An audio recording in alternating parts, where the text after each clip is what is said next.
To recover on a claim for false imprisonment, the plaintiff must prove that she was confined against her will. In Teichmiller v. Rogers Memorial Hospital, the court considered how a plaintiff can successfully show false imprisonment. Nurse Elaine Teichmiller worked at a medical clinic owned by Rogers Memorial Hospital. One of Teichmiller's responsibilities was to complete medical charts. Teichmiller believed that Rogers wanted her to falsify charts. Unwilling to do so, Teichmiller resigned. Teichmiller's direct supervisor reported to the clinic manager, who reported to the vice president of patient care services. After Teichmiller submitted her resignation, she was called to a meeting with her supervisor, the clinic manager, and the vice president to discuss her departure. At this meeting, Teichmiller sat in the chair closest to the door. The door stayed open throughout the meeting.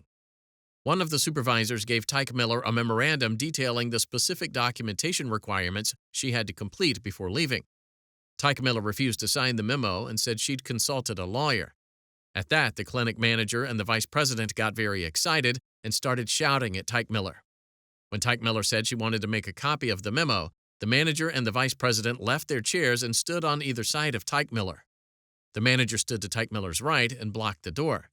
The two women screamed at Teichmiller that she was stealing hospital property because she wanted to take the memo to the copy room.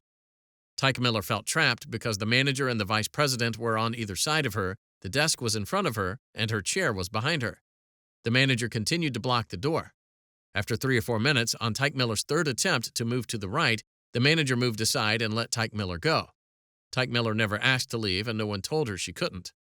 The manager and the vice president followed Teichmiller to the copy room and to the restroom. Teichmiller didn't feel free to leave when they were standing next to her in the office and at the copy machine. No one touched or threatened Teichmiller with physical contact, but she felt physically threatened because the others were standing so close to her and were so excited. Teichmiller sued Rogers, the manager, and the vice president for false imprisonment.